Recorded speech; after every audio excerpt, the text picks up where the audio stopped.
All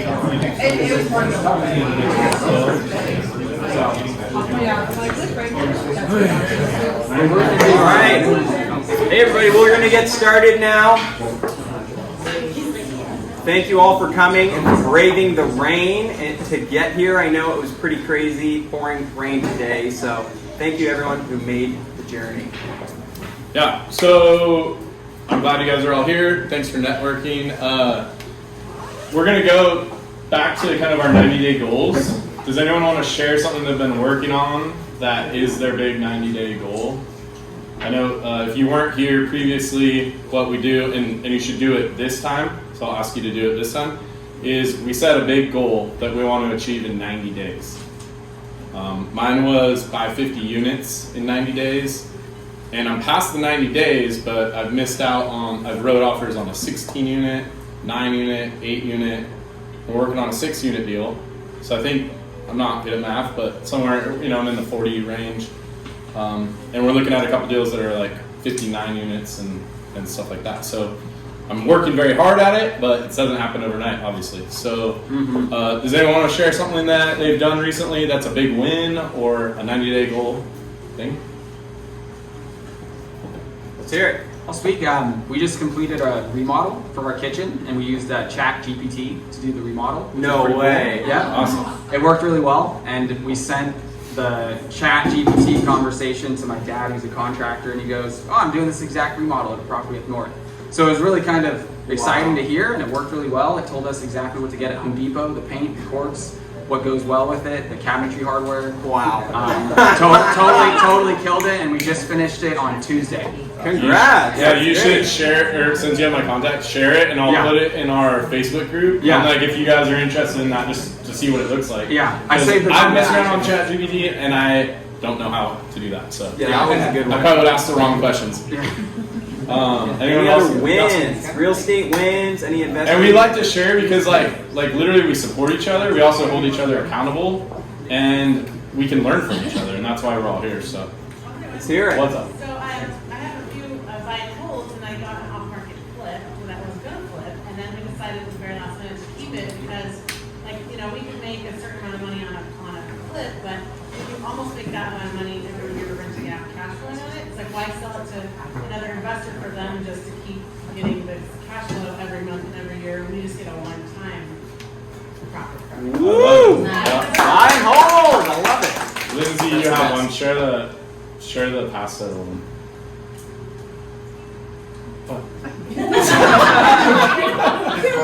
It's like killer look.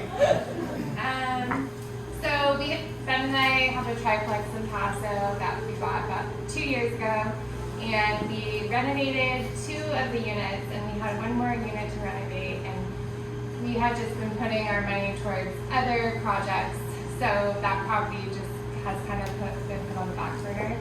And it's still cash flowing without that one even rented. Yeah. So we weren't in too big of a rush, but we definitely wanted to complete it. So I reached out to a couple of the housing assistance programs around this area, and one of them was kind enough to give us the amount of money that we needed and a lump sum up front for us to renovate the unit. And we're going to be housing one of their clients who's a single mom with 3 kids. So it's a win-win for everybody, and we're just excited that we now have all the funds we need to complete that property and don't have to come out of our pockets. Wow. So, yeah. So, oh my gosh, that's amazing. She didn't mention that basically, that's why we like working with Section 8, because they have funds and they need to use them. So if you can help them, they can help you. So if you ever need contacts, you have a 2 or 3 bedroom. I have some Section 8 people that are looking for those. It's awesome. We probably have 11 tenants that are Section 8, and we get a check every month, and then the tenant pays the balance. It's usually 20% or something like that. And then also you get the housing authority standard, which goes up every year. So you don't really even have to increase the rents. They increase the rents for you almost. I mean, you change the lease a little bit, but yeah. So. What's that percentage? It's based on what they think the market rents are, and I don't know what algorithm they're using, but just should I share like what I mean? What do you think a 1-bedroom rents for in Paso Robles? It's a converted garage. 15. Yeah, so that's what I would say. I thought 1,800, and I thought that was high. She got 2,400. Yeah. So yeah, so let her do your negotiating. Including utilities. No, we were in 10 years ago. Oh my gosh. 40. Okay. Anyways. Well, good sharing, you guys. That was awesome.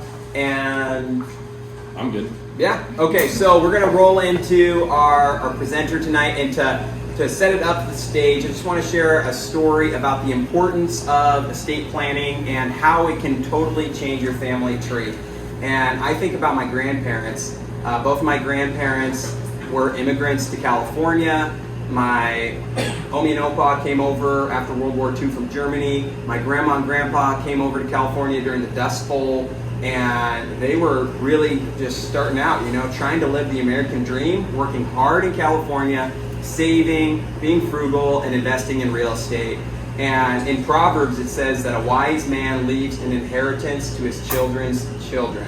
And because my grandparents worked so hard, they were able to send me to college debt-free. And I'm so grateful for that. And they really set me up for life because of what they did. And I think about my grandparents every single day.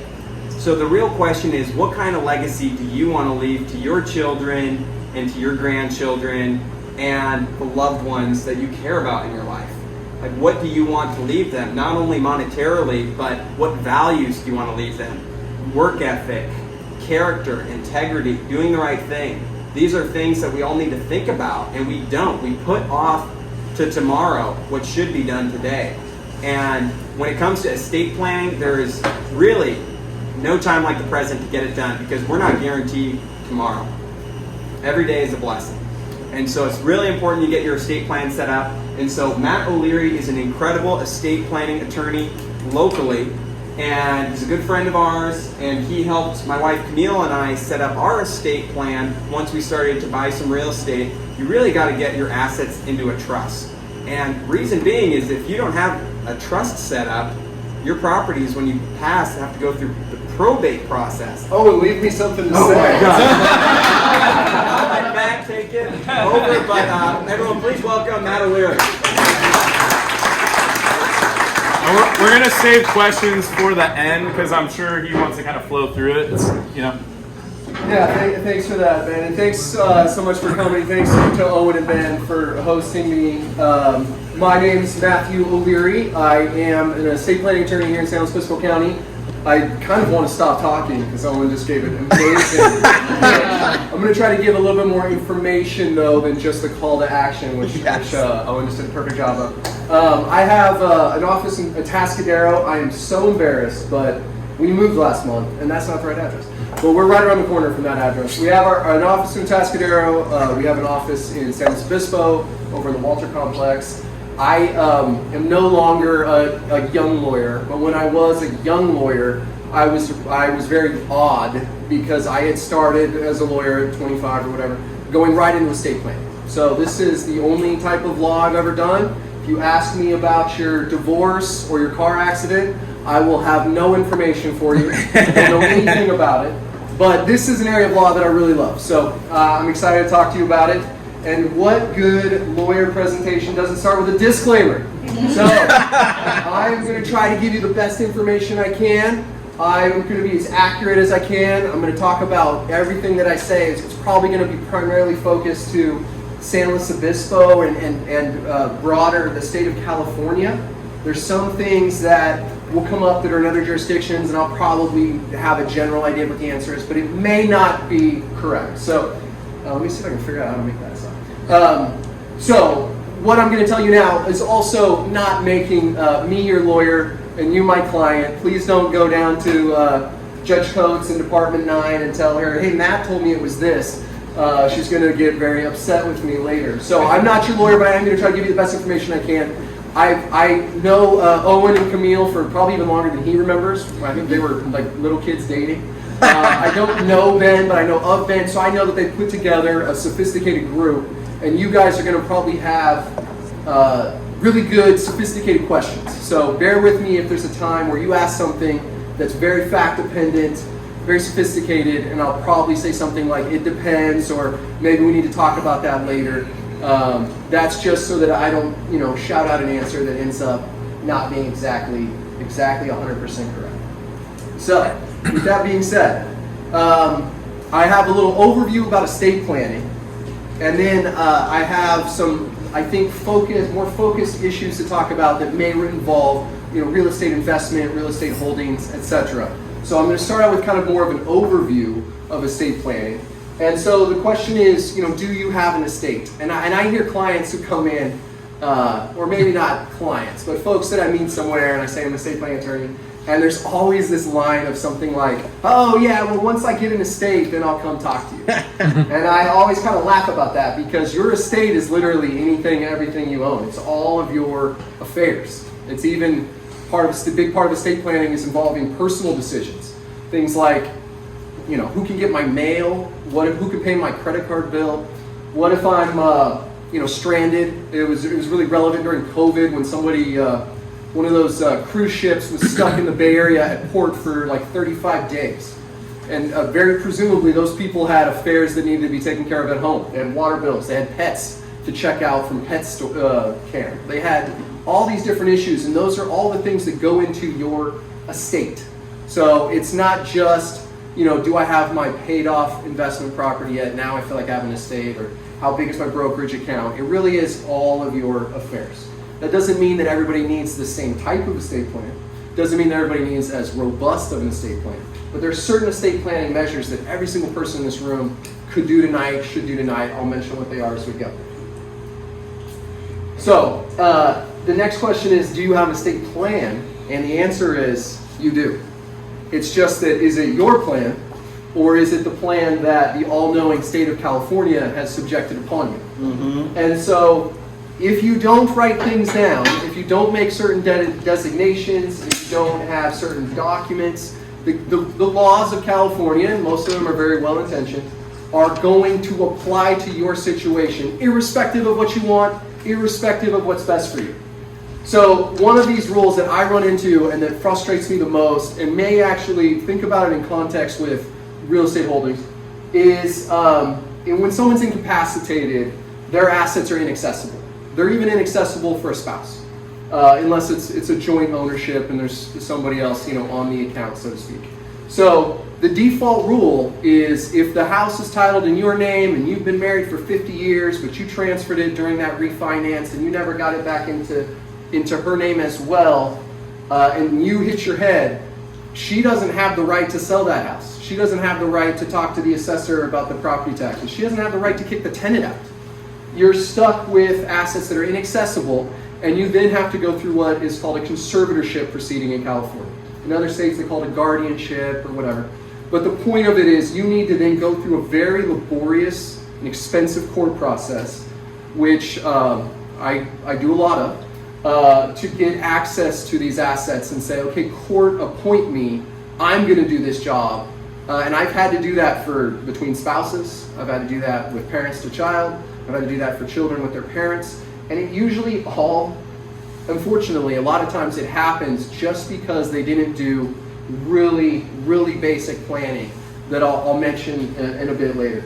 The other rule regarding healthcare decisions is that no one's entitled to your medical information other than the patient. Obviously, that's a well-intentioned thing. Great, we all like that. Except when your spouse can't speak, or your spouse is unavailable, or your significant other can't make that decision that they want to make. The rules are, well, sorry, you can't help them with that. Or you can't make that decision in this way. You can't, I don't know if you've ever tried to call and talk to a doctor's office just on behalf of a spouse. It's technically they're not supposed to let you do it. And then finally, the default rule, the state has rules about who inherits. And so if you pass away, there's a whole process and a whole bunch of laws about who gets to take your stuff. And those laws might be perfect for what you have in mind. You might say, yeah, that's exactly it. But if you have a significant other and you're not legally married, that person's out. If you have 2 children and one of them really needs protection of somebody else helping them with their affairs, maybe they have special needs. My little brother, in his situation, he has special needs. If my parents passed away tomorrow, he's now a 1/3 heir of their estate if they didn't have the estate plan that they had. So there are all these rules that say, you know, the one child who owes you back $1 million and you had planned for that to be paid back, that's not going to be part of the plan. So there are all these default rules that may be perfect. It may say, hey, if anything happened to me, everything I have is community property, goes right to my spouse. If anything happens to them, it goes to our kids. And that might be the perfect plan for you. But I'll say why even that probably could be improved. So why do we want a personal estate plan? And the answer is control. And I don't mean puppeteering control and hand from the grave telling your family what to do. It's more about, you know, how Owen was just talking of recognizing that there's this mortality and then appreciating where you are now. And then saying each day's a gift, I can take control of it. It's not going to happen to me. It's just going to happen eventually. And things will be in order when that happens. And so that's what we try to pitch. When I was a kid, you know, my parents were like very anti-discussing things like someone's going to die someday. And I've had to break it to them that it's still almost undefeated. Everyone has died. So it is something to be worthy of addressing and taking the fear out of it in that way. So one of the more basic things that kind of everyone in this room has probably heard about is one of the most basic elements of a personal estate plan is a will. So a will is really just a letter to your family and the probate court to be read after you die. And that means that the way I phrase it like that is because it doesn't mean anything when someone's alive. It's just a thing for instructions when I'm gone, some distant day when that is. Then suddenly this letter that I wrote matters. And it could be a very complicated letter. It could have all types of plans and procedures in it. But the point is, it doesn't do anything now, including it doesn't protect us in any way now. And then someday it's written to the probate court, meaning it is a public document. I do a presentation every year with my business partner called should have mentioned that at the outset, I'm sorry. My business partner, Janet Wallace, is another estate planning attorney. We do an estate planning faux pas of the rich and famous is the name of our series. And it's always interesting. We talk about all these wacky things or bad things that happen to these celebrities with their estates. But the reason I get to do that presentation every year is because if you don't do a sophisticated estate plan, it's public record. You know, I can look up Michael Jackson's will and show you what it says. I can look up Marilyn Monroe's. I can look up all these different people and tell you these intimate details about what their estate looked like. I can tell you what it said it was worth in the probate court. And if you don't do the right planning, all that becomes public knowledge. And that might be fine. You're not Michael Jackson. You're not Marilyn Monroe. But it's still something that could be avoided with some planning. So the main reason why folks, you know, typically don't just rely on a will, there are definitely situations where a will is fine. If you don't own any real estate, if you have beneficiary designations tightened up, a will can be just fine. And a will doesn't have to be fancy. If you don't have a will and you thought about this, you could literally scratch it out on a piece of paper tonight, and that is 100% effective. One of my favorite stories about what can constitute a will is that there's a farmer in Michigan, and he was out like plowing his field, and his truck broke down, his tractor broke down, so he got underneath it, and he was trying to fix something, and it fell off of its jack, and it pinned him. And as he was dying, he got out his pocket knife, and he carved on the inside of the bumper, I give, half of my farm to my brother, and the other half to my wife. And they went out, they found him the next day after it expired. They took that bumper off and they brought it into probate court. And that bumper's now on display in a museum in Michigan. But that bumper held up as valid. That was a valid will. Oh my goodness. So I do not recommend you follow all those steps, but you could scratch out a will tonight on a piece of paper, and that's perfectly effective so long as it's in your own handwriting. The problem, though, with that is that, like I said, it is going to cause a court proceeding if your estate is of a sufficient size. So in California, one of the nice things we've done is we've set a limit that's fairly high to say you don't have to go through court if you have assets that are under this amount, subject to this, what would be a probate. And so that limit was $166,250. There's a cost of living adjustment that adjusted it up quite a bit. I think it's $188,000 this year. but it's a fair amount of money. And so there's a lot of folks that's fine. They can have a will and they don't need a court proceeding.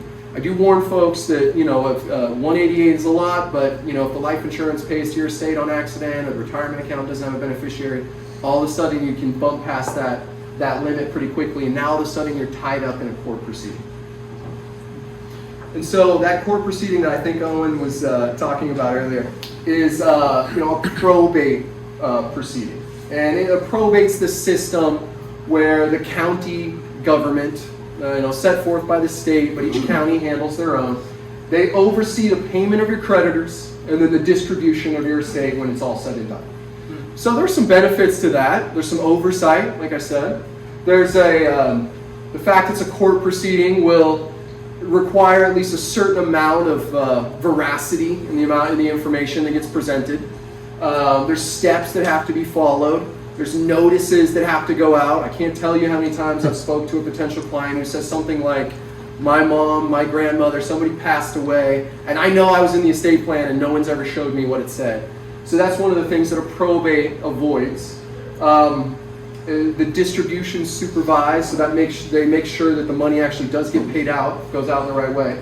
The disadvantages of it, though, are the thing I mentioned, which is that it's public, it's time-consuming, and it's expensive. So the time-consuming part, historically it hasn't been like this, but if I file your motion today in San Luis Obispo to close your estate, my hearing date is November 6th.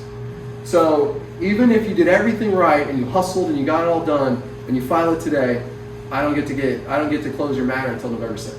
So hopefully that's a temporary problem, but it has been like that for like 2 years. So that's pretty bad. That's pretty slow. And that's pretty slow because there's the memory that's dragging on, there's the emotional time that's dragging on, and there's your family might need access to that money in their own life. They could really benefit a lot sooner. The other part that's expensive, I don't want to be too hard about that because the big expense is attorney's fees. So let's not be too negative about that part. But the fact is, if you just owned a home in San Luis Obispo and a modest investment account, and you had, let's say, a $500,000 mortgage, which you had a $750,000 home, you had a $250,000 investment account, and you died with a net value of less than $500,000, I get to make $24,000. The personal representative makes $24,000. The state of California, from all the filing fees and the probate appraisal costs and publication and all that good stuff, they make about $5,000. So it's a $50,000 process just to pass on with a mortgage and a modest home and a modest investment account. Dang. But it's your heirs' problem, so who cares? Oh my gosh. So another element of a personal estate plan, kind of like that next step is a trust. I won't belabor this too much, but a trust is an agreement or contract about, sorry guys. The trust is an agreement or contract about who's going to, how to manage property. That's really what it is. It's an agreement surrounding property that's part of that trust. So if you don't have property, you don't have a valid trust. If you don't have a person who gave the property to it, you don't have a valid trust. If you don't have a manager of that property named in the document, you don't have a valid trust. But other than that, once you get past those elements, it's pretty easy. They can be very complicated. We make a relatively robust one most of the time. But they're really not that different and scary. For most people in here, there's probably, maybe not most people, but for a lot of you, there's probably a need to have a revocable trust. A revocable trust, it's what's good about it is in the name. It can be changed or revoked at any time during your lifetime. There are irrevocable trusts or irrevocable trusts that we'll mention, and what that generally means is in the name too. It can't be changed without a court order or maybe some other specific procedures that are set forth in the document. But a revocable trust is what I draft the vast majority of the time, 9 out of 10 times. And they're popular. You see that there's a sign by my house that says revocable trust, $599. So it's something that a lot of folks have seen. The next element of a personal estate plan is a power of attorney.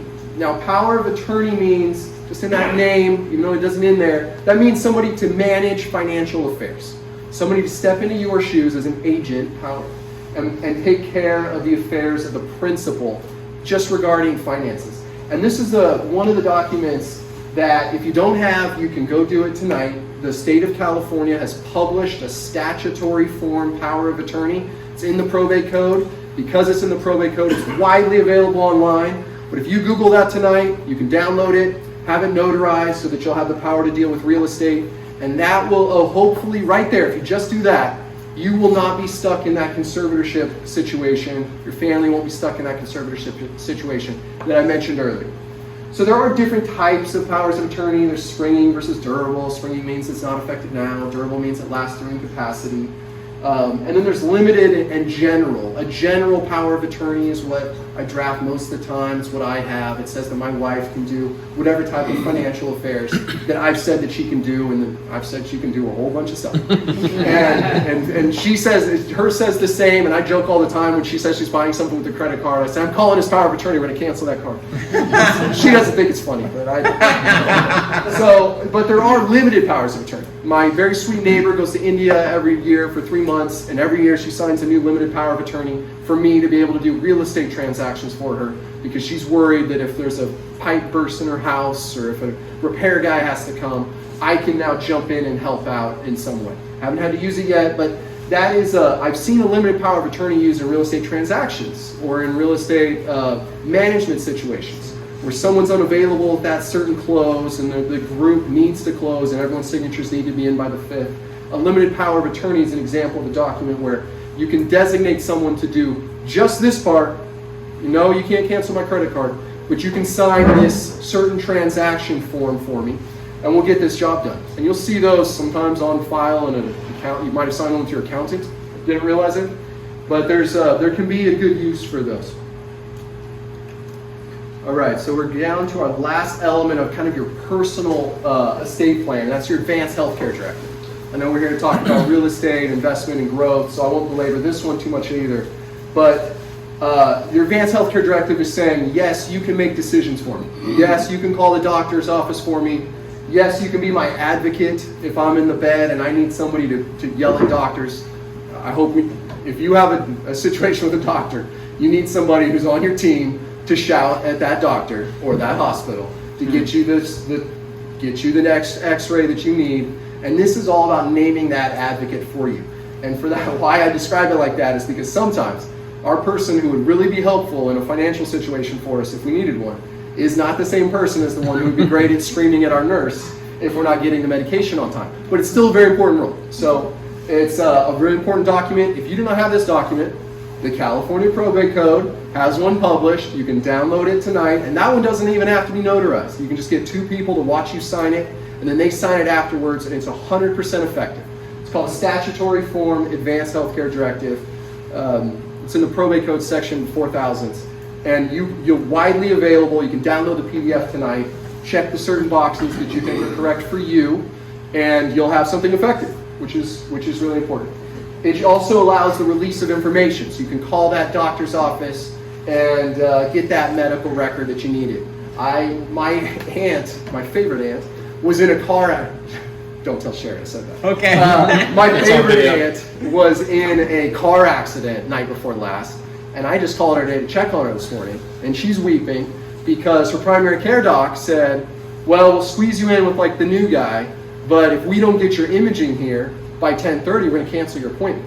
And the orthopedist that she got in to see, despite having a broken arm and leaving an ER in Fresno to get back to Merced, the orthopedist office said, well, we'll see you in a couple of weeks, but we too need your imaging. So she was a mess. So we immediately got some record requests to her. We got faxed over to the records request department from, the attorney letterhead, and, I don't know. She had her appointment, so hopefully it all worked out. But the point of that is that if I didn't have her signature or if I didn't have that release, I can't do any of that stuff for her. And it's also a document which is where you talk about stuff that's not that fun to think about, but it's almost universally true that we all would say, if I am not returning to cognitive functioning existence, let me go. Again, not a fun thought, but something that almost all of us, I think, probably think is true. And so it's an option to say that in the document. For a good reason. The default rule says, keep them going. And praise God it says that, because we don't want to turn into a society where we're just pulling the plug on people. But the point is that the default says we got to keep them here. And so that's great, but it also is something that could be very painful and very expensive for your family. And so it's an opportunity for you to resolve that in a way that might suit what you want more. So, am I going too fast? No, That's great. So I tried to, those are kind of the basics. We had a will, we had a trust, see Matt, good to see you, buddy. We had a will, we had a trust, we had a power of attorney, we had a healthcare directive. Those are just some basic estate planning documents that probably all of you need at least 3 out of those 4, or not need, but like they would fit your life, maybe all 4. If you don't already have them, think about it. So the next part of this conversation, I've tried to think of some of the things that might apply more from the real estate investment, real estate ownership dynamic. So you might have special estate planning concerns that are regarding the administration of the property, or asset protection, liability protection issues. An additional trust might be a solution for you. A business entity might be a solution for you. So some of the common tools that we use in planning for folks that have additional real estate holdings or real estate investment ideas. So we mentioned trust. That's that document that's an agreement regarding your property, all your property. But it's often a solution for folks is a separate property trust. That is a document where you're saying that this certain asset is it's relevant when you're in a married relationship. So if you're legally married, it's relevant. And it's a document that says this certain property, usually it's like maybe a family legacy property, an interest in a family legacy property, a gift from a family member. But you've set it up to say this property is separate property, and I'm going to clearly designate that it's separate by actually holding title in a separate property trust. And that way there's no issues or misunderstandings about how it's being supported or where it came from or what we're doing with it. But that's still something that you can do that can actually still help your spouse. So what you might be doing when you set that up is you might be saying, this is my separate property, but if anything happens to me or I pass away, I'm designing it so that it can still support your spouse. Maybe your spouse is even in charge of it, but that it will maintain that separate property character and be set apart in a separate agreement. And that might satisfy the gifter, the family member who's given this, or the other folks that you own it with. But it still can also allow you to support your spouse. And then often it would be set up in that way so that maybe it provides for your children that aren't both of your children, or maybe it provides for both of your children. But the idea is that it's still set apart and protected. You can also let somebody jump in and help you in the case of incapacity. You can't handle this.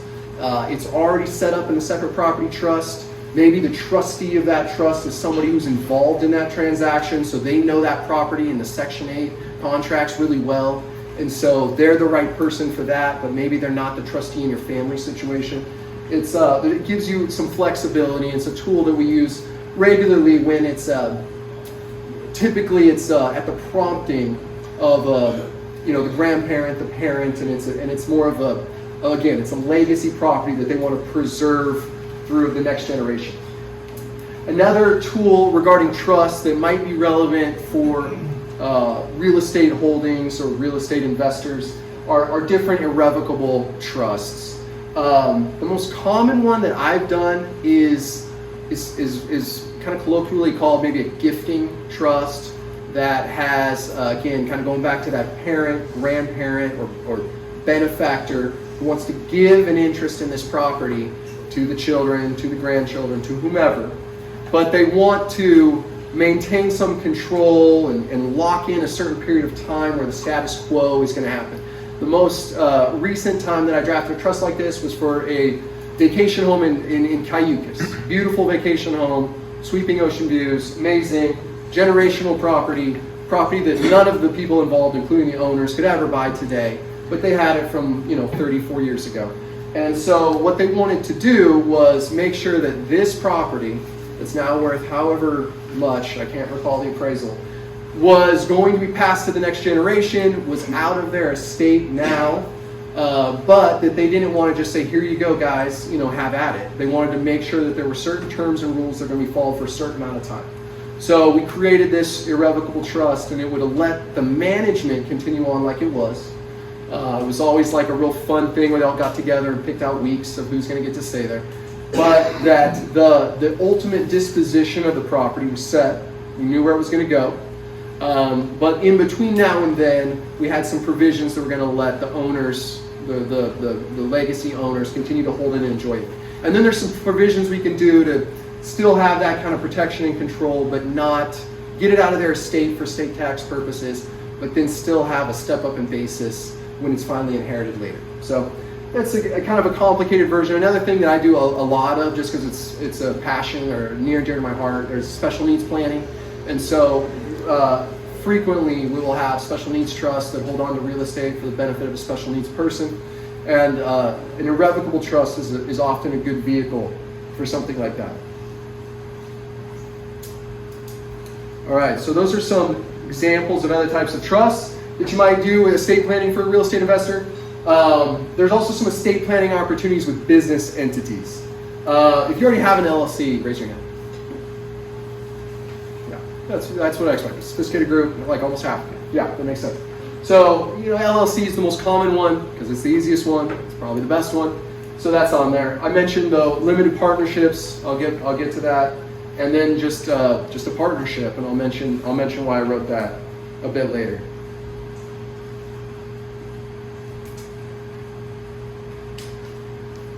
So for our LLC owners, they probably already know this, but the purpose of an LLC is an inside-out protection to all members.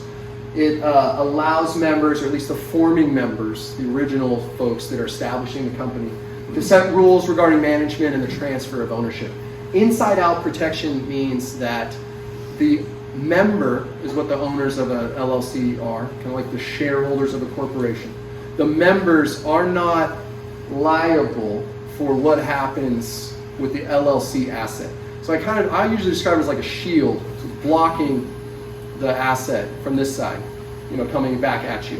What it's not doing is protecting you from, it's not protecting it from you, but it is protecting you from it. So it's which is good, and it's why it's also very popular for rental properties, right? You're worried about what's going to happen at this rental property. You don't want to have what you maintained or allegedly didn't maintain come back to haunt you. You establish the LLC that holds that asset, and now, God forbid, there's some issue and some liability. That's limited now to what the LLC holds and isn't going to pass through to what you hold otherwise. It's also why sometimes I'll see folks that did an LLC for asset protection and they went ahead and put like all their assets in it. And I'm like, that's not what you're looking at. That's going to work out the opposite way. But that's not the only benefit. And if you own an LLC, you also know one of the biggest downsides is that $800 check you write every year, right? So there's a franchise tax board payment of $800. That's the minimum tax. And you're paying that no matter what. There's a tax return that might have to be paid. There's other fines, so you end up, I usually say it's like those are old quotes. I used to say $1,200 to $1,400. I don't know what your accountant's charging now, but that's what it used to be, and it's not a lot different than that. But so the other benefits though are this management. It's not just liability protection, but it's a management opportunity, and it's a restriction on transfer, or at least rules regarding transfer opportunity.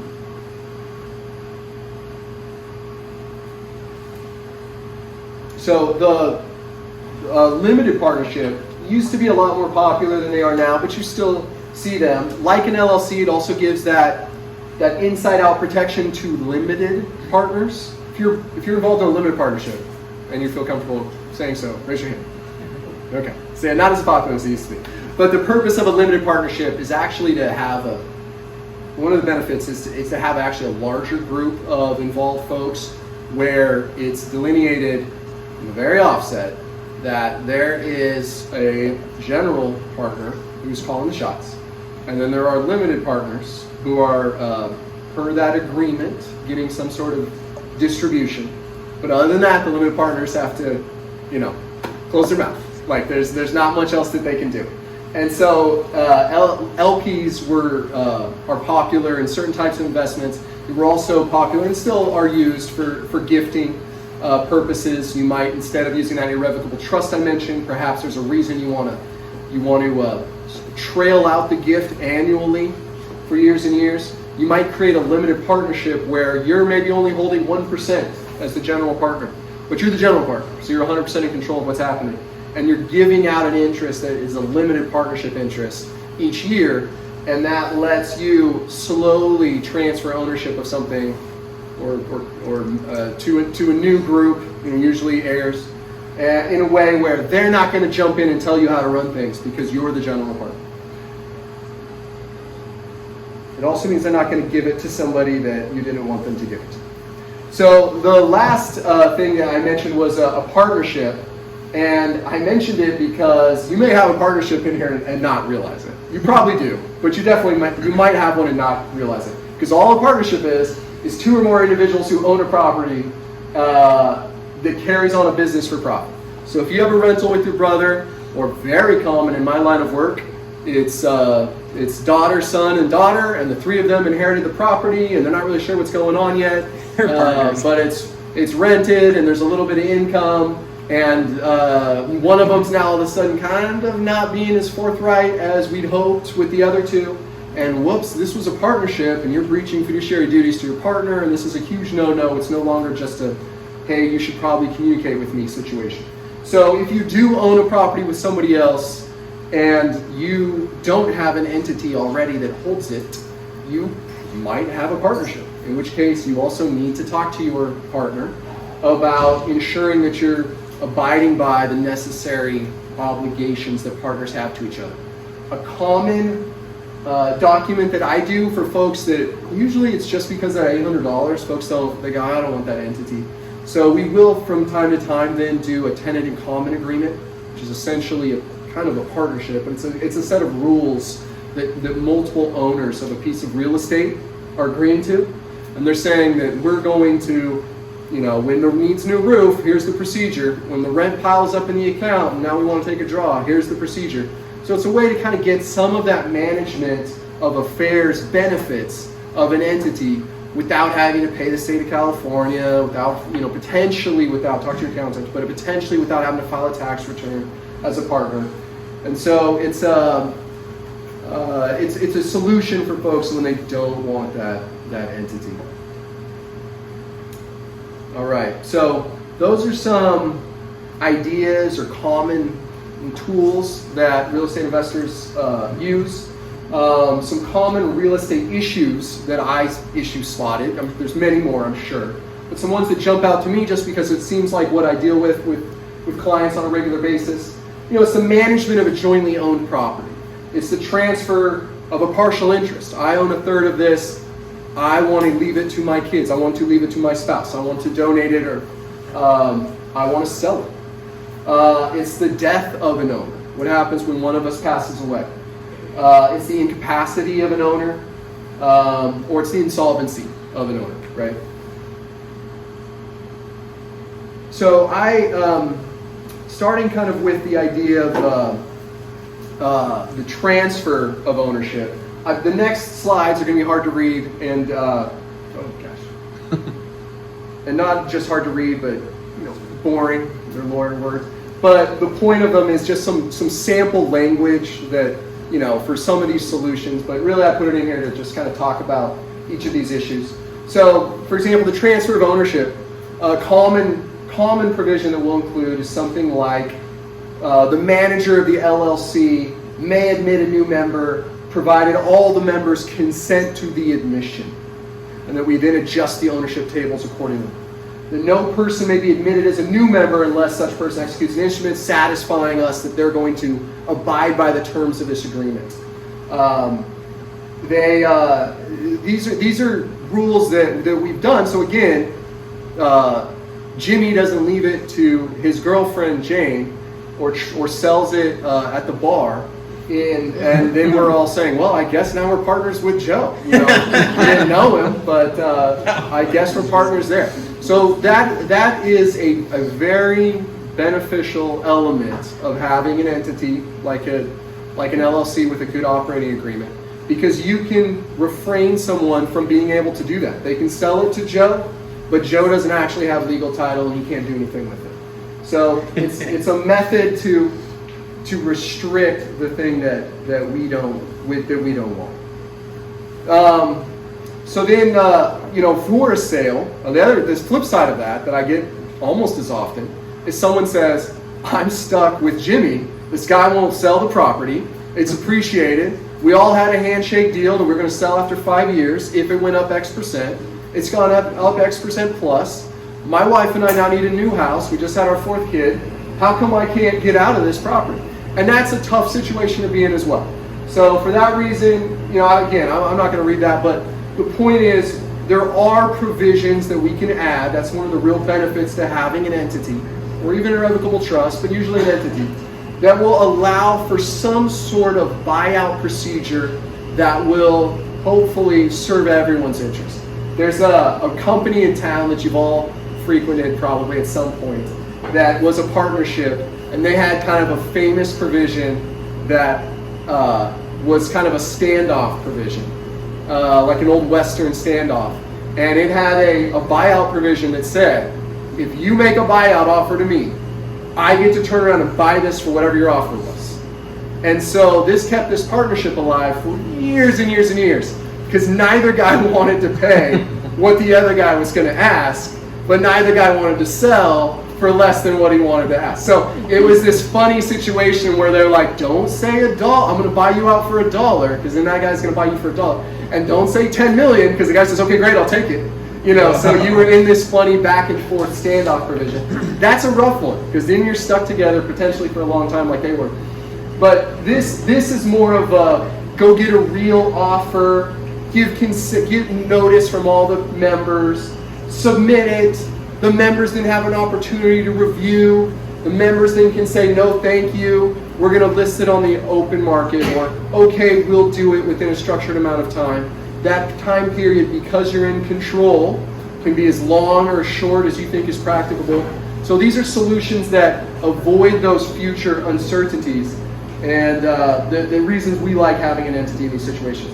The other one is the death of someone. It's a similar thing that I've just kind of been getting at. You signed up to be a partner with Jimmy.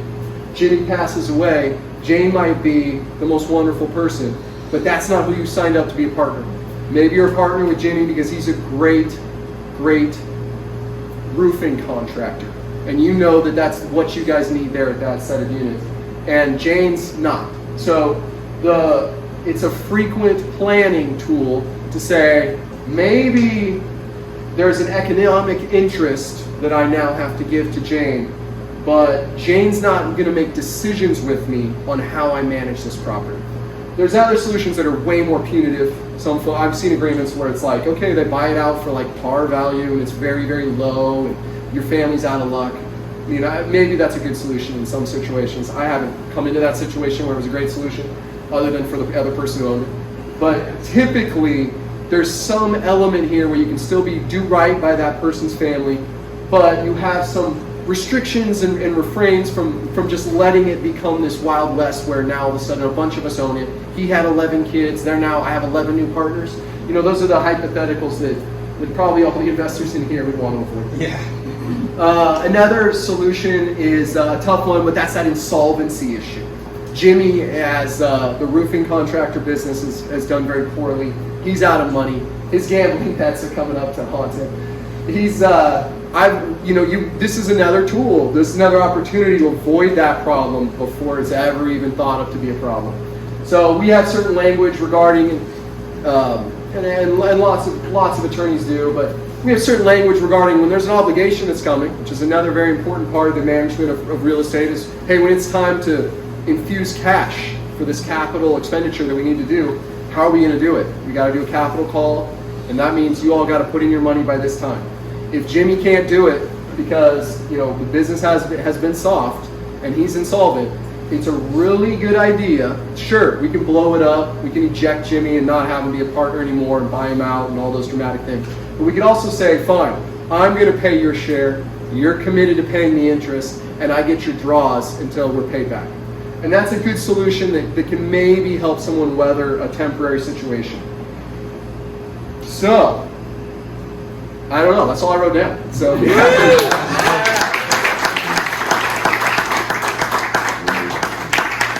yeah, if you do have any questions, I'm happy to answer them. And if I can't, I'd love to try to circle back.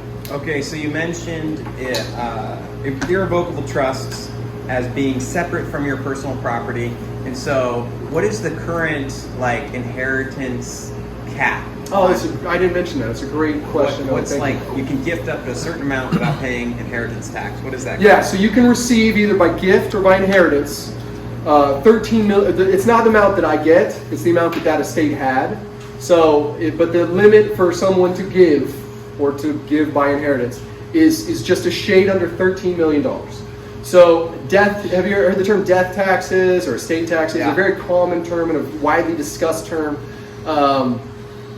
Back especially when I started as an attorney, which wasn't that long ago, it was $1 million, or maybe it was 1.25.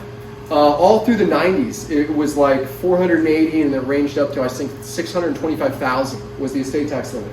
And then Bush launched it into stepping up from 1.25 to 2.5 to 3 to 3, and it ended up at $5 million at the end of George Bush's term. And then when he left office, President Obama extended that, and it stayed at $5 million all through his presidency, even though there was always talk it was going to go back down to $1 million. And lawyers would send out letters saying, come in and get your estate plan done because it's coming down to $1 million. But it stayed at $5 million the entire time. And then Trump's tax cuts doubled it.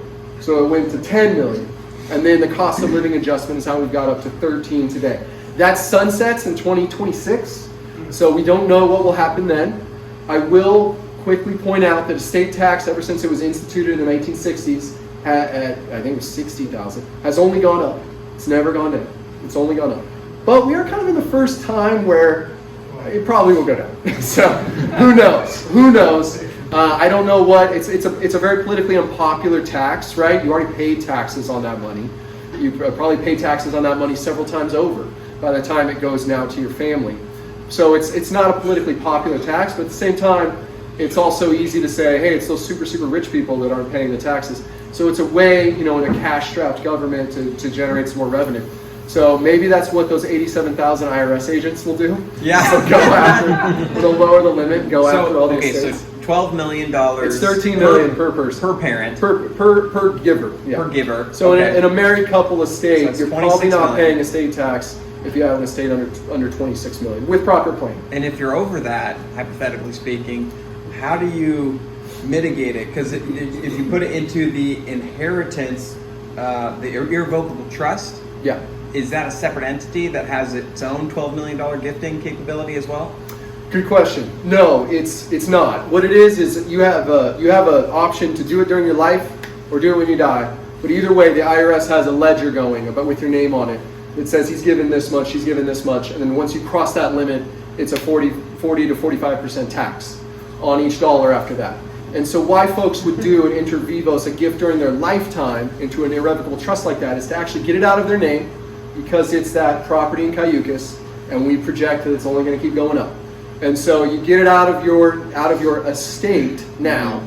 You recognize the gifting amount of, you've gifted $5 million now. That goes on your ledger, and so now you only have another $8 million to go. But it's as that property appreciates in value, that's not going to be. Got it. That's not going to. That's allowing to. It becomes $10 million. They're not going to look back and say, well, wait a minute, that house you gave 10 years You ago already gave it. is now $10 million. They're going to say, no, okay, it was $5 million when you gave it, and so that's the amount that's on your ledger, not 10. So what's the basis on that? That's a good question. So the basis is could be locked in when the gift is made, and it's $5 million, and if the family sells it. There are provisions that one would use in an irrevocable trust planning like that, is to make certain terms. It's called intentionally defective, or intentionally deficient.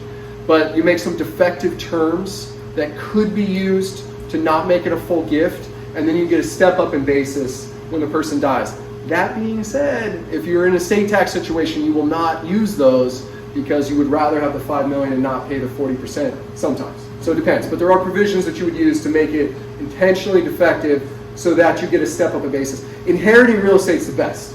Used to be the absolute best. And then There's no stepping. they passed Prop 19, and now it's just kind of the best. Wonky. So was that Cayucas property gifted before Prop 19 changed? That was a couple Okay, years so ago. they'll keep the basis. They'll keep the property tax basis. So yeah, what we're kind of talking about, if you've heard, is if you inherit real estate, you get a step up in basis to that value when the person passed away. So if my grandparents bought their spot in Cambria for 50 grand, and it's now worth whatever, and if my parents inherit it, and sell it the next day, they're not going to pay any capital gains. So that's why inheriting real estate's great. And it used to be even better because you used to get to keep that $50,000 property tax basis as well. And then they passed Prop 19. I won't say who, but somebody passed Prop 19. Realtors.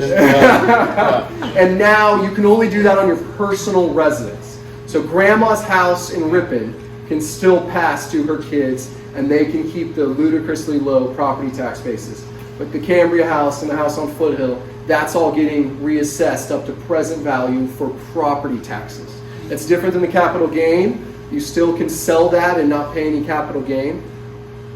I wonder if Why that was the hers? reason. Why would hers not? The personal 'Cause she's occupying it? residence. Okay, You can have a yeah. personal residence exception, but the investment property. How many years does she have to live in it to You make it have- her personal residence? Because why wouldn't Grandma move to Cayucas for a year? That is true, and so all they look at is where you filed your homeowner's exemption. So if you filed your homeowner exemption for Cayucas, and then some other family member is going to file a homeowner's exemption within 1 year, saying, yes, I now live in Cayucas, you can keep the property tax basis. Up to a certain amount.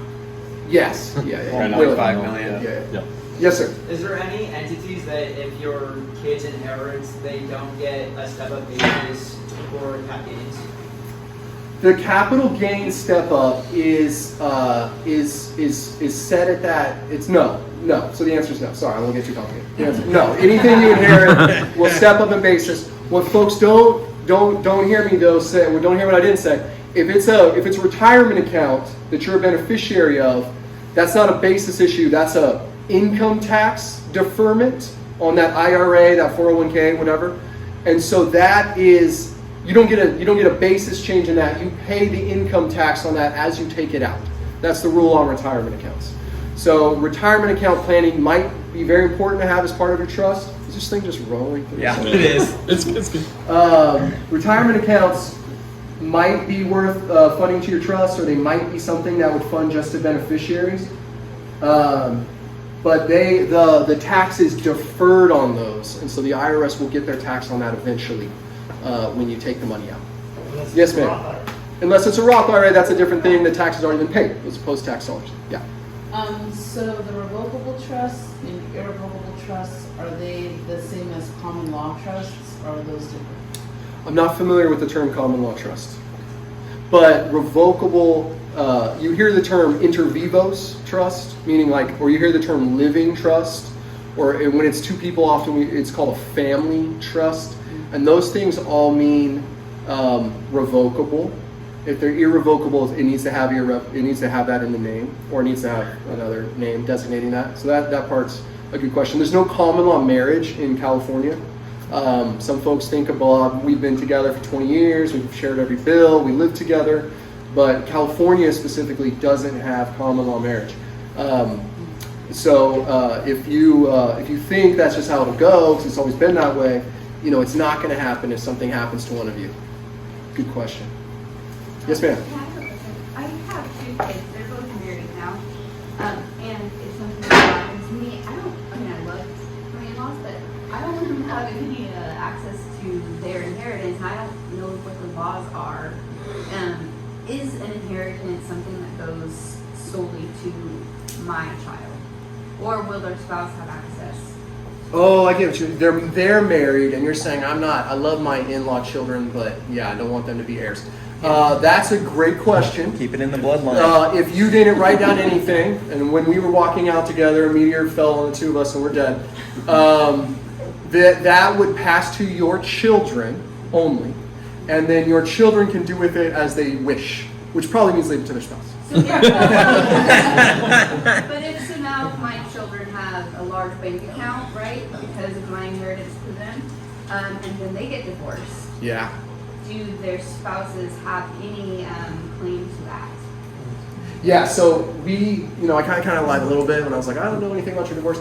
Well, that's not true. But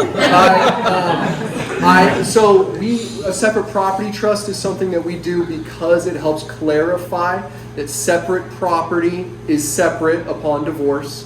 Separate property, community property is very messy in California because every dollar that you earn is presumed to be community.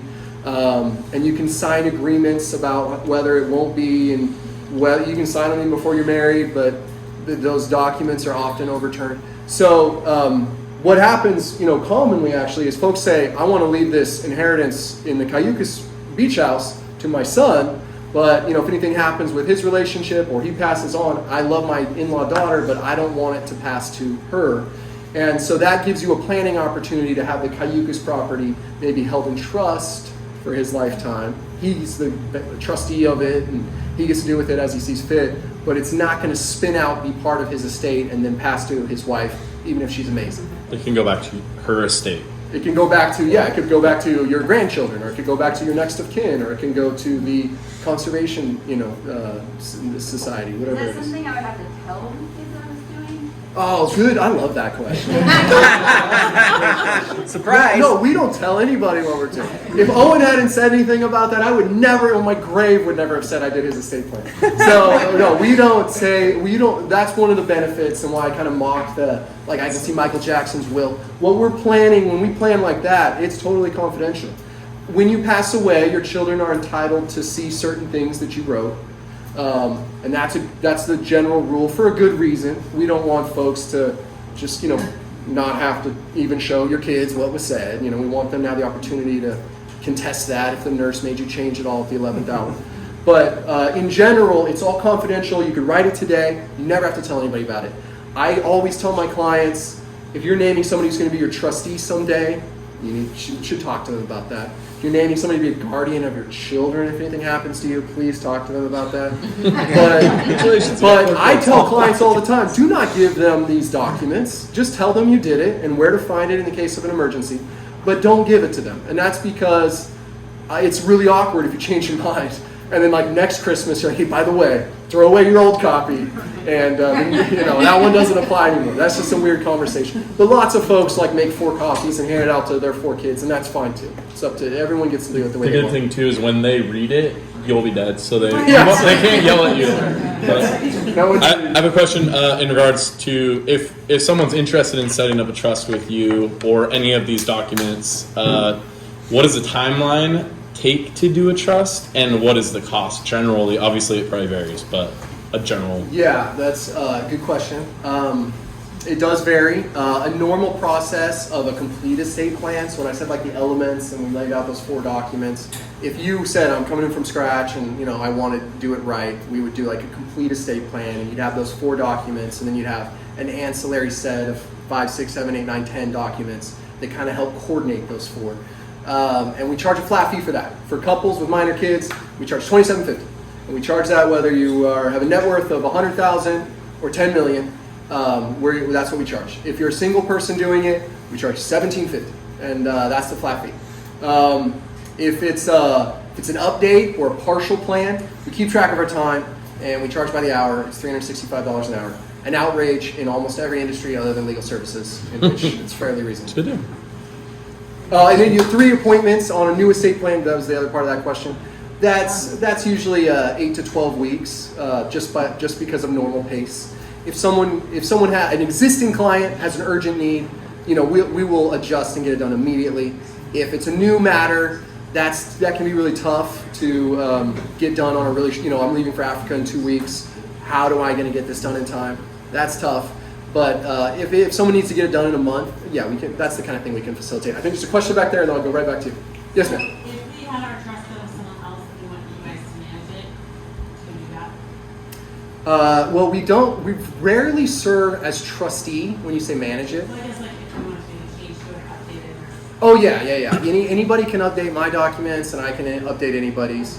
As long as it's a California-based situation. If a client moves out of state, we always tell them, yeah, these documents will be fine. We use Wealth Counsel. It's like the highest and best drafting software. It's, in all 50 states. But, if you go to another state, you need to have these looked at by another attorney. And that attorney will say what I say when other states come to me, and I say, this is garbage, throw it all away. But that's usually just, each state has their way. You might close on a house tomorrow and then the next day I break the title and their trust for whatever reason. Is there a clause where that's still covered by my trust? Oh, that's a good question. I will say it will require a court proceeding, but there is a shortcut court proceeding if you did if you had like a general assignment, or if you've done something that indicated your intent to make your real property part of your trust, but you didn't properly title it in your trust. There's a short version of the 1.5 year long probate that will only take, if I file it tomorrow, I'll see it in November 6th, and we'll get it approved on November 6th. So there's still a delay, but it's much shorter than a probate. That's a good question. Really good question. I'm sorry, the back. Oh, yeah, go ahead. Okay, so I have a couple more questions, sorry. One of them was, so if you put your property in a trust, but then you decide you don't want it in the trust, you sell it or whatever, how do you take it out and how do you put another one back in? Is it fairly easy? Do you just title it in the trust? Really easy. But particularly, it depends who so long as we're talking about basic estate planning where you have a revocable trust that you're trustee of, it's the easiest thing in the world. It's so easy to just sign a deed and record it. You don't even have to record it. You should, but a deed is effective. It's not even recorded.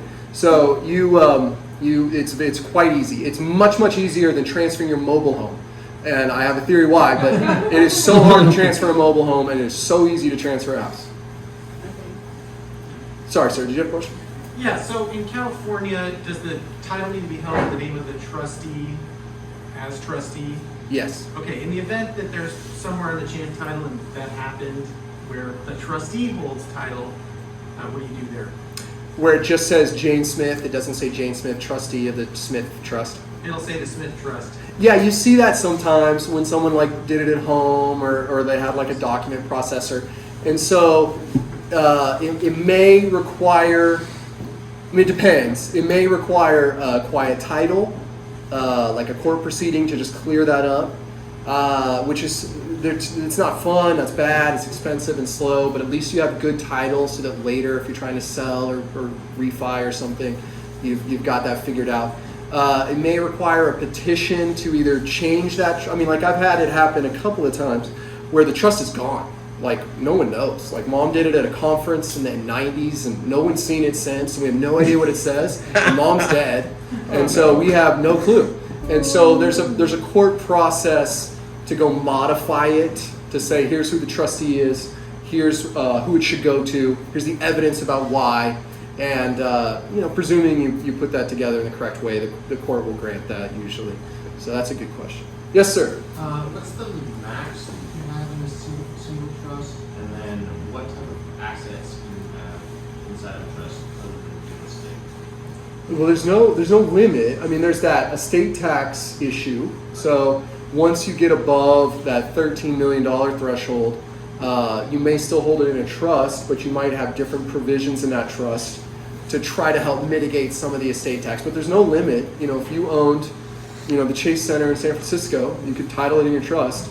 We have a client who owns a large chunk of where that Macy's building is in New York and Manhattan. Oh, wow. She owns a chunk of that, and it's just in her trust. What other assets? That's a great question. When we fund a trust, we do a property assignment that says my spoons, my lamps, my works of art, the things that don't have a legal title on them, we fund them to the trust by just signing a certain piece of paper. Real estate is, because it's easy to transfer in the same way it's easy to convey to your trust and show it's part of your trust, we don't transfer cars to trusts typically because the state of California has a non-probate transfer process for vehicles where Jay Leno's car collection will pass without a probate so long as there's not a probate for other reasons. So there's a simple form that gets signed, so we don't do cars. But anything else with a legal title is transferred to your trust except for retirement accounts. Roth IRA, 401k, 403b, whatever it is, 457.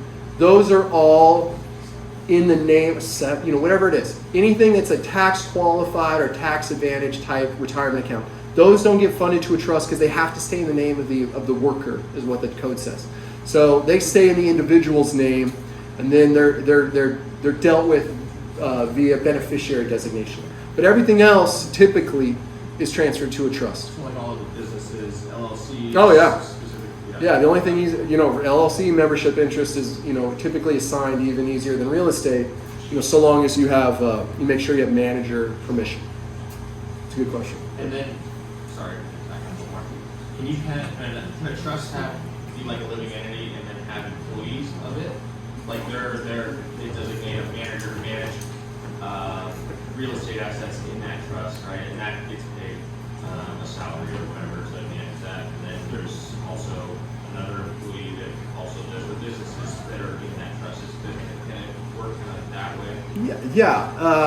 Yes. I'd have to think about whether there's an advantage to have that salary be paid through the trust as opposed to at the entity level. But yeah, a trustee is a manager, and that person is often paid. Even if it's family, they're often paid. It's a hard job.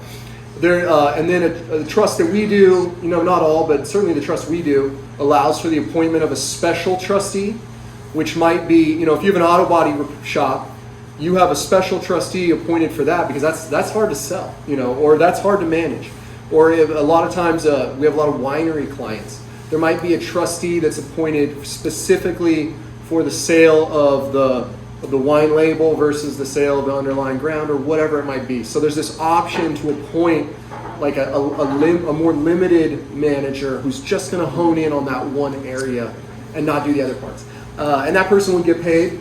Yeah, I don't know if it's just like the day-to-day shop manager, whether there'd be an advantage to pay that through the trust as opposed to having that be running through the entity, but maybe. I don't know. I'm not sure. That's a good question, though. Yeah, over here, yeah. Does the irrevocable trust protect from creditors? Yeah, I wondered if it was asked. And then the second follow-up question is, in order to avoid $800 in LLC, is there any other entity that would protect from creditors? Yeah. That's a good question. So a California law says you cannot settle a trust with your assets and avoid a creditor later. So you can't in California. So I can't create an irrevocable trust that's mine that I still have control of. I can create one and not have control of it, and that's fine. But I can't create one that I still have control of and I'm a beneficiary of with a discretionary amount, and then say, oh, I'm sorry, whomever, the person that, has a judgment against me, you can't collect this. Now, there are 18 states that do allow for that. The most common one that I deal with is Nevada, but there's Wyoming, Utah, Delaware has a bunch of LLC rules regarding that. So there are other states that allow you to create a creditor protection trust, and they usually say that in the name. But then there's rules about it which usually require, like Nevada is the one I'll speak about, but there's similar rules, which is that you have to have a Nevada-based trustee, and then that Nevada trustee has to have discretion on whether they're going to give out the money, and then you have to have some property that's based in Nevada. It doesn't say you have to have all their property in Nevada, but you have to have some property that's based in Nevada, and that's the one that I think folks, try to fudge, and I don't know how well they get away with, but that is an element of it as well. So if you have a California irrevocable trust that you have a right to the property from, and you're in control of, that will not shield you from creditors. But if you get a bit more sophisticated, like not my life, but I do have a mentor who's extremely high worth, and one of his trusts is based in the Grand Caymans, and so his trustee's there, and then the domestic trustee's in Chicago. And if he wants something, he calls Chicago. Chicago calls Grand Caymans, and that's how it works. That was going to be my next question. Basically, a very famous investor on YouTube, I was just watching it today, said, hey, I don't own my Lamborghinis, I don't own my yachts, I don't own any of my properties. They're all in the LLCs, which is in an irrevocable trust, which he's not a manager of, and that's offshore. So what are your thoughts on that? And I mean, obviously, not everyone needs super, that. But yeah, no, there's really for the little rental. there's really there's really complicated planning options that are out there. You know, have you heard anybody say have you heard the Dutch sandwich? It's like you gotta yeah. Anyway, there's all these complicated planning options. Is the juice worth the squeeze? It's not for most people, because what most of us want is control over our stuff. And the idea that I got to call a trustee in Chicago who calls a trustee in the Grand Caymans and then decides whether I should get my money as a discretionary decision, that doesn't apply to the vast majority of the people anywhere. But for some who have super high level net worth, the other thing, sometimes it's a privacy thing, law enforcement or something like that, where folks say, wait a minute, I don't want to be on these documents even as trustee. I want the trustee to be an entity, and then the entity will be, I might be the member, but I'm not the manager. I might have the management decision. I might have, as a member, the control to be able to tell the manager, do it or I'll remove you and get somebody else who will. So there are like a little bit more domestic, reasonable options. They can get layered and expensive, but they might be worth it. Yeah. Good question. Have you read Bleak House? Which one? Bleak House? No. Oh, you have to read Bleak it. House? Yeah, every time I talk about this stuff or hear about it, I'm gonna look that up. it's a Shakespearean, but it's all about. Sounds bleak. Yes, sir. Is an outdated trust of any value? Like it was done a long time ago? Done a long time ago. None of the properties are still owned by the same people, and people passed on. Oh gosh. Family members have passed on. Yeah, if it's a trust, what I thought you were going to ask, and I'll answer, is like if I have a trust from 1991 and it's like 6 pages long and it's got, it's not sufficient, what good is that? We can, what people do is they might restate it by saying, I'm deleting if it was revocable. They say, I delete all the old words and I replace all the words with these ones, these new ones that are better. And that there are some benefits to that, because if you put your stuff in that 1991 trust, you don't have to put them back in a new trust and go through the whole transfer process and all the funding. You just can change all the old words and the funding will still work.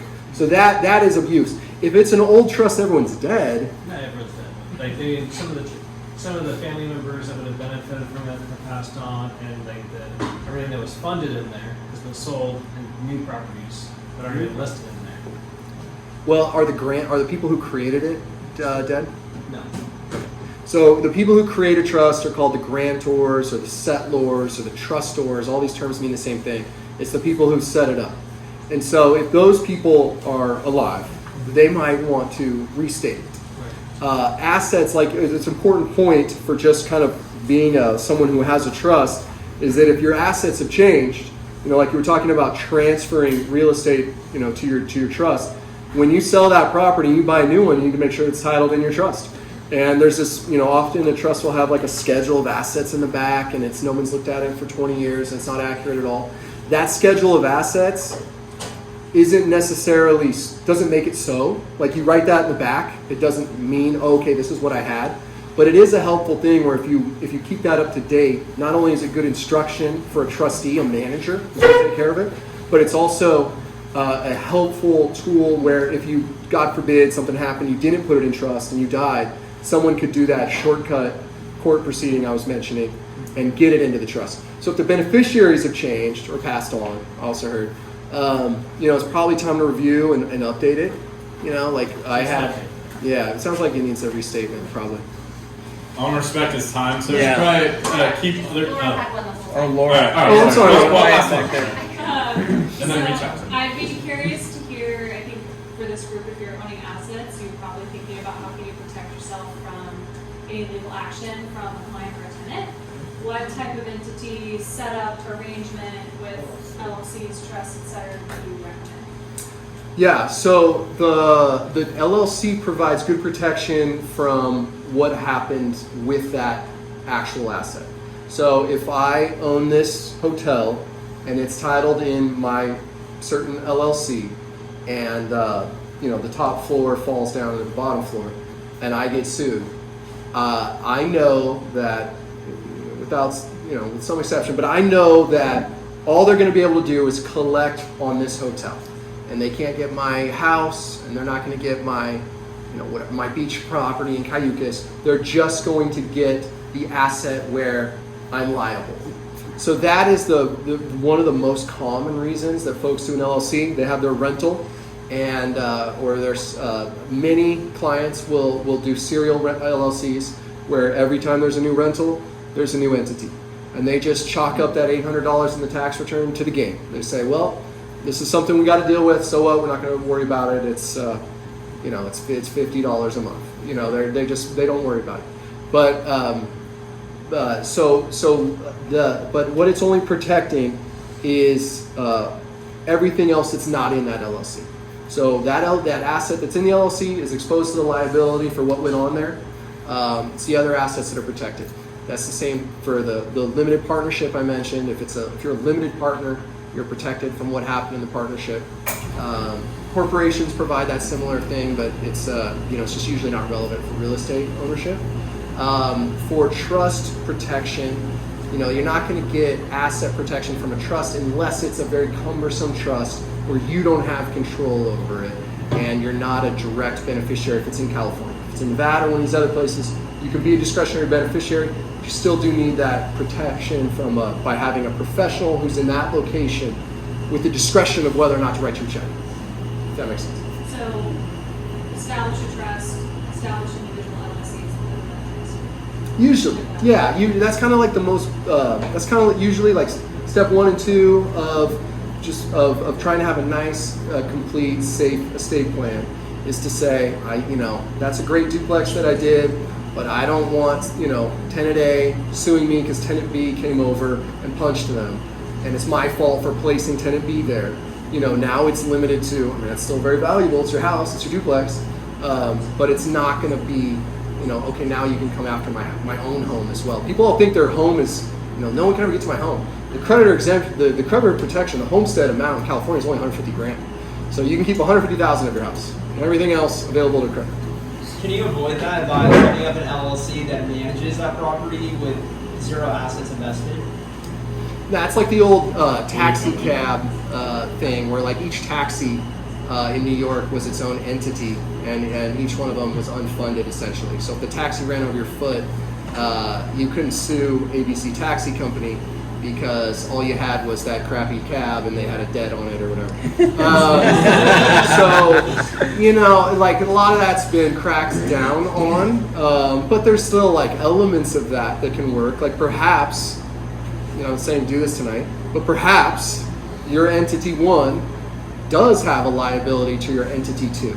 And maybe that's a totally legitimate, over the years you've shown it because entity 1 needed something and entity 2 kept footing the bill because entity 1 wanted to get cash reserves up higher. And so maybe it looks like you have a duplex that's worth whatever, throw out the round number, $500,000. But the reality is, even though there's not a deed of trust recorded against it, there's a large debt between entity 1 and entity 2. And entity 2 has nothing to do with what happened at entity 1. So, there's creative solutions, but, there's not a magic wand to, make it, hey, I'll never pay you if you sue me. Yeah. It's a good question. A simple question. Yeah. The separate property trusts, is that irrevocable or revocable, or can you be either one? You can be either one. It's typically, revocable is nice because you can change it anytime, and it doesn't have a tax ID number, and therefore it's not filing its own tax return. The irrevocable trust can have its own tax ID number, going to have to do a fiduciary tax return every year, and there are very punitive rules about just not distributing income that comes into a trust. You have to be careful about that, and it's taxed at an extremely high rate if there's non-distributed income. So there's just administrative costs that go on. So typically a separate, a lot of times you'll see it be revocable, but grandma might say, hey, I don't want it to be revocable because I don't want you to change this and leave it to, the wicked stepson after all, or the wicked, in-law child after all. So, good question. Well, thank you guys. I appreciate it. Yeah. Okay. So everybody, if you want to get a trust set up, please reach out to Matt. Or Janet. Incredible. Yeah, their team is awesome. We've got a really nice burgundy binder with gold lettering on it for the Schwigerly Family Trust, and highly recommend everyone get one set up. So in closing, thank you all for being here. We do plan on launching Q2 of the SLO Real Estate Investor Meetup, and we just want to take a quick survey and see what kind of content you're interested in for Q2. Yeah, by a show of hands, who's interested in short-term rentals? Okay, how about flips? Okay, what about multifamily? Okay, and then what about like joint venture or like syndications and type of stuff? Okay, cool. So it looks like we need to get some short-term rental stuff in there. Multifamily, yeah. Yeah. Okay. Thank you all for being here. Feel free to hang out and make some He has cards up here too if you want his contact info. So yeah, yes.